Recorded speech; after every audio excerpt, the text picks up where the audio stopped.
देशपाल मौर्य जी, बरेली से। जी। महाराज जी ये कह रहे हैं कि एक ये प्रभु की कृपा से एक सेवा करते हैं कि आसपास के क्षेत्रों से जहां भी इनको सूचना मिलती है, जो खंडित मूर्ति पूजा सामग्री जो लोग प्रिंट करा के ऐसे फेंक देते हैं कचड़े आदि में, झंडे आदि में, वस्त्रों में, ग्रंथों में, वो ये गंगा जी में जाके विसर्जित कर देते हैं। तो इनका एक था कि अभी फिर कुछ लोगों ने इनको बोला कि गंगा जी में विसर्जित करके उसको वो मत करो, खड्डे में साइड में हाँ, ऐसा। ये बहुत महाराज जी उत्तम ने बात है, उत्तम बात। इन्होंने ये भी घर घर बांटते हैं कि कोई भी ऐसा मत करें। ये तो कह रहे हैं कि उसको किसी नदी में बहाएं, बट आपका ये कहना है कि वो छुपाएं ही क्यों, मतलब वस्त्र आदि पे या हाँ हाँ जो भी ऐसा है। क्यों पहले भी आप, मैं इसलिए महाराज जी बार बार पढ़ देता हूँ क्योंकि ये हाँ बहुत गहरा रोग हो गया है कि हाँ, बिल्कुल। वो बार बार औषधि चाहिए उसकी हाँ महाराज जी, कुछ हाँ। कुछ समय में। देखो, जब तक हमें परमार्थ का ज्ञान नहीं है तो हम अपने स्वार्थ के लिए अपने गुरुजनों का, भगवान के नाम का प्रयोग करने लगते हैं। जैसे दुकान का नाम रख दिया और उसी के नाम के फिर झोले छापे। दुकान का नाम रखा भागवती, भागवती, और उसी के बैग अपनी दुकान का प्रचार प्रसार कर। अब वो बैग में भगवान नाम लिखा हुआ है या प्रभु का रूप बना हुआ है। अब सामान लाए तो बैग को तो बैग की तरह, थैले की तरह फेंक दिया।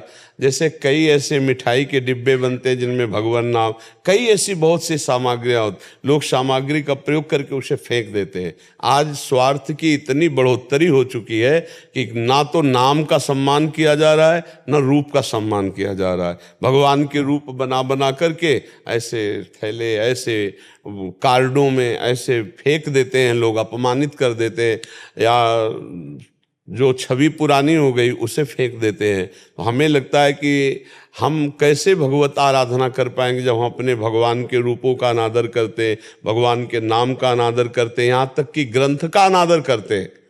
आप देखो, जब जो ग्रंथ पुराना हो जाता है उसे रद्दी में बेच देते हैं। एक बार एक कागज में एक सामान आई थी तो उसमें वो देखा, वो गीता जी का पन्ना था, तो किसी ने दे दिया होगा। ऐसे नहीं, देखो ग्रंथों का, गुरु ग्रंथ का कैसे सम्मान किया जाता है। हमारे सिख भाईजन देखो कैसे सम्मान करते हैं, गुरु ग्रंथ का कैसे सम्मान करते हैं। विराजमान करके सिंहासन पर चवर करते हुए हाथ जोड़ के तब पढ़ा जाता है। उतना छपवाओ जितना सम्मान हो सके, उसको ऐसे मत। जो भगवान का रूप है, भगवान की वाणी है, भगवान का नाम है, जितना आदर करोगे उतनी भक्ति प्रकाशित होगी। आजकल तो अब कैसे बतावे, जो दूसरों को उपदेश करते हैं वो अपने नाम के लिए, अपना प्रचार प्रसार करने के लिए भगवान का रूप बना देते हैं, और तेज निकल रहा है उनके ऊपर पड़ रहा है, भगवान का नाम लिख देते हैं। बहुत तरह के ऐसे होते। तो अब ये है, प्रार्थना है कि यदि आप परमार्थ अपना बचाना चाहते हो, अपनी दुर्गति नहीं चाहते हो, तो भगवान के नाम का अपमान मत करो, भगवान के रूप का अपमान मत करो, भगवान की ऐसी कोई छवि मत बनाओ अपने व्यापार के लिए जो लोग ऐसे फेंक देते हैं प्रयोग करके, और फिर अपमान का फल उसको मिलता है जो छपवाता है। ध्यान रखना।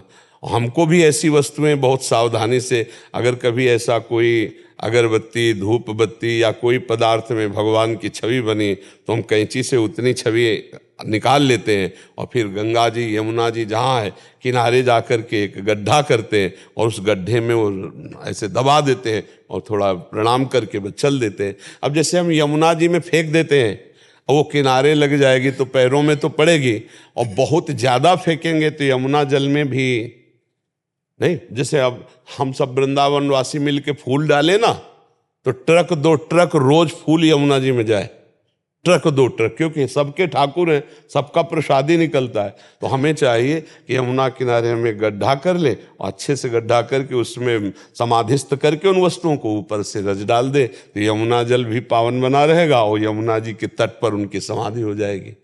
तो अच्छा है, आप ये जो कार्य करते हैं बहुत अच्छा है। लोगों को जागरूक कीजिए कि वो नाम, भगवान के श्री विग्रह, भगवान के रूप, इनका सम्मान करना सीखें।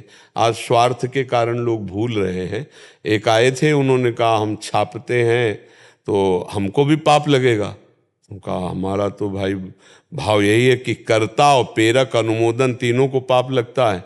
तो बोले हमारा तो व्यापार है, हमारा तो घर परिवार, तो हम क्या करें। हम कहा ये हम नहीं कह सकते, क्या हम तुम्हारे परिवार के पोषण का मार्ग भी नहीं रोक सकते और हम ये भी नहीं कह सकते कि आप छापो।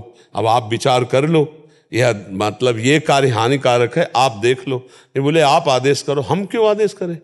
अब हम आदेश कर दे बंद करो तो तुम्हारे परिवार का पोषण बंद हो जाएगा। हम आदेश करें हाँ तो अपराध बनता है। तो हमने बात बता दी, अब उसको आप देखो कि आप कैसे जियोगे, आप कैसे चलोगे। महाराज जी, जो आप ये जागरूकता कर रहे हैं, इससे बहुत एक इफेक्ट भी पड़ रहा है महाराज जी। हमें देखने को मिल रहा है उसका कि काफी लोगों ने ये बंद भी कर दिया है। जैसे आपने बोला कि नाम भी भागवतिक ना रखे जाएं, वैसे वाले जो स्कूल आदि में, कॉपी आदि में, वो कहीं ना कहीं बाहर जाते हैं, तो इसका काफी प्रभाव पड़ रहा है। हाँ बिल्कुल प्रभाव। हाँ, इसलिए हम बार बार भी इसको कर रहे हैं कि महाराज जी ये बहुत ज्यादा स्तर पे मतलब अविद्या होने के कारण हाँ बिल्कुल बिल्कुल बिल्कुल। अब वही नाम है जिसकी हम आराधना करते हैं, वही रूप है जिसको हम भगवत भाव से मानते हैं। अब वो जूते के नीचे, पैरों के नीचे पड़े, लोग ऐसे कबाड़ में फेंक दिए तो अपराध नहीं बनेगा। खरीदने वाले को अपराध, बेचने वाले को अपराध और बनाने वाले को अपराध, तीनों को अपराध लगता है। पर यहाँ रुपया क्या क्या अपराध कौन देख रहा है? रुपया के आगे कुछ बुद्धि भ्रष्ट हो गई, लोग समझ नहीं रहे। कौन नरक और स्वर्ग की बात करता है? अभी वर्तमान में रुपया कमा रहे हैं, खा रहे हैं, मौज कर रहे हैं, ये नहीं देख रहे कि अपराध बनेगा तो सब नष्ट हो जाएगा। ये जो लोग होश में नहीं होते ना, पूरी फैक्ट्री में आग लगती है, शरीर रोगी हो जाते हैं, वंश परंपरा चलना मुश्किल हो जाती है, बहुत दुर्गति होती है। उसका कारण ये होता है। अच्छा, वो लोग सोचते हैं ना कि थोड़ा दान पुण्य दे करके हम इस पाप से मुक्त हो जाएंगे, तो जहाँ वो दान जाएगा उसकी भी बुद्धि भ्रष्ट होगी, वो और अपराध बनेगा। अपराधी वृत्ति से कमाए हुए धन से कभी दान पुण्य नहीं होता, कभी कुछ मंगल नहीं होता। ये लोग भ्रम में ना रहे, जहां जाएगा उसकी बुद्धि भ्रष्ट करेगा, उसका भी पाप तुम्हें लगेगा। इसलिए बहुत होश में धर्म पूर्वक रहे, नमक रोटी खाए तो चैन से जीवित रहेंगे, भगवान का भजन करे तो परलोक भी बन जाएगा। महाराज जी, सुबह जाते हैं हम लोग, मतलब गांव से ही दो चार लड़कों का सहयोग मिल जाता है, तो बाइक से उठा के जाते हैं। अभी तो नाली के किनारे भी होते हैं, मतलब भगवान का नाम वगैरह। और कुछ अब तो ऐसी छवि बन गई है सर मेरी कि मुझे कोई नाम मिलता है भगवान तो मुझे दे देते हैं, तो मैं पॉकेट में रख के जो है जब अगली बार जाता हूँ तो फिर। अच्छा महाराज जी, जो खंडित मूर्तियां होती हैं जैसे उसमें प्रिया प्रीतम भी हैं, तो कुछ लोग जो ये कहते हैं प्लास्टिक के होते हैं, तो उनको क्या करें महाराज जी? हम बताया ना, गड्ढा खोद करके समाधिस्थ करो। हाँ, गड्ढा खोदो यमुना किनारे, गंगा किनारे, और समाधिस्थ कर दो उनको जल। जैसे जो रामगंगा है बनाई, जो बरेली के पास में जी, वहाँ पर मेला भी लगता, पूर्णिमा होती है, तो ऐसे लोग आते हैं, तो वहाँ पे बहुत सारी गंदगी हो जाती है। घर से हवन सामग्री लेके आते हैं, उसमें जैसे झंडियाँ हो गई जी, तो उनका क्या करें महाराज जी? उनको भी गड्ढा करें? हाँ, डंडा हटा दो, डंडा बाहर फेंक दो, और झंडा लेकर के गड्ढा खोद करके धर कर दो। वो ये बहुत सुंदर बात है। अब जैसे रज की लक्ष्मी गणेश जी बने, ये जल में डाल दोगे तो घुल जाएंगे। हाँ, पर और जैसे फूल माला है, अब ये बहुत मात्रा में होगा तो सड़न पैदा करेगा, क्योंकि अब इस कोटि का प्रवाह नहीं रह गया है नदियों की धाराओं में, जो सब बहते हुए समुद्र में पहुंचे। तो हमें लगता है उत्तम बात यह है कि बहुत किनारा बड़ा होता है, गड्ढा खोदा, हाथ दो हाथ, और वहीं सब दफना कर ऊपर से ढक दिया। और प्रिया प्रीतम जो है, प्रिया प्रीतम की जो, हाँ बिल्कुल बिल्कुल, हाँ बिल्कुल बिल्कुल ऐसा कर देना चाहिए। और मिट्टी, जो मिट्टी से बनी है, जैसे वो जल में डाल दोगे तो 2-4 घंटे में वो जल घोल करके रज स्वरूप कर देगा। ऐसा कर दो, बहुत अच्छा है। धन्यवाद है आपको कि आप ऐसा भागवतिक कार्य करते हैं। भगवान ऐसे सद्बुद्धि प्रदान करे ऐसे। जी हाँ, बिल्कुल नहीं, बहुत उत्तम बात है महाराज जी। जैसे अगर कार्ड आदि हैं बहुत ज्यादा हो जाएं, इस उद्देश्य से नहीं, मतलब कि उसका अपमान हो, इस उद्देश्य की कि जैसे उसमें अग्नि आदि लगा के उसकी राख को, हाँ, भगवान का स्वरूप अग्नि है, अग्नि भी भगवान का स्वरूप है। क्या होगा, वो राख रूप में हो जाएगा, वो बिल्कुल बिल्कुल उत्तम बात है। भगवान का स्वरूप अग्नि है, सम्मान से उसको अग्नि भगवान कहा जाता है ना। अग्नि में यज्ञ भी तो किया जाता है। तो जैसे कुछ ऐसे कार्ड हैं, कुछ ऐसे नाम हैं, हाँ ऐसे, तो हम उसे ये भाव करके कि भगवान अग्नि स्वरूप में विराजमान हो रहे हैं, और जब सब भस्म हो गया तो राख लेकर के हम यमुना जी में भी डाल सकते हैं, गंगा जी में भी ऐसा भी कर सकते हैं, बिल्कुल कर। उत्तम बात रहेगी, इतना ज्यादा सामान हो जाता। हाँ, भगवान जो है अग्नि स्वरूप है। अग्नि जिह्वा मनवा चक्षसो, ऐसा वेद में वर्णन आता है, भगवान अग्नि स्वरूप है।